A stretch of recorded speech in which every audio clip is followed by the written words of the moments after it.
South Indian short film festival season 2 உங்கள் திறமையை வெளிப்படுத்த ஒரு பெரிய மேடை. வெற்றியாளர்களுக்கு பணப்பரிசு.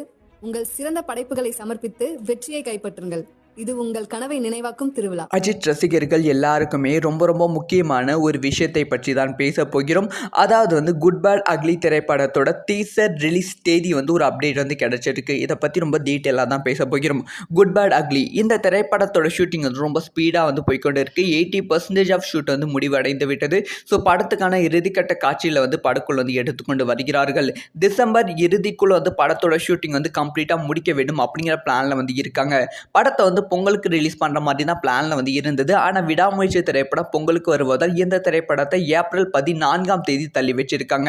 ஸோ ஏப்ரல் 14ஆம் தேதி குட் பேட் அக்லி திரைப்படம் வெளியாக போகிறது.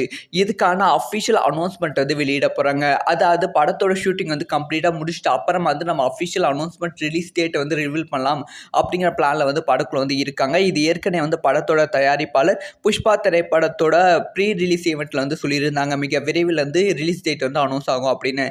அதே மாதிரி தான் படத்தோட ரிலீஸ் டேட் டிசம்பர் 31ஆம் தேதி நியூ இயர் ஸ்பெஷலாக ரிலீஸ் பண்ண படக்குள்ள பிளான் பண்ணிட்டு இருக்காங்க அப்படின்னு சொல்லப்படுகிறது. அதுவும் சாதாரணமாக கிடையாது. எப்படி விடாமுயற்சி திரைப்படத்துக்கு ஒரு டீசர் ரிலீஸ் பண்ணி அதோட எண்டில் ரிலீஸ் டேட்டை மென்ஷன் பண்ணாங்களோ அதே மாதிரி தான் இதுலேயும் குட் பேட் அக்லி திரைப்படத்தோட சின்னதாக டீசர் கிளிப் மாதிரி ரிலீஸ் பண்ணி அதோட எண்டில் அஃபிஷியலாக படத்தோட ரிலீஸ் டேட்டை மென்ஷன் பண்ண போகிறாங்க. ஸோ யாரெல்லாம் குட் பேட் அக்லி திரைப்படத்தோட டீசரை பார்க்க வெயிட் பண்ணுறாங்க.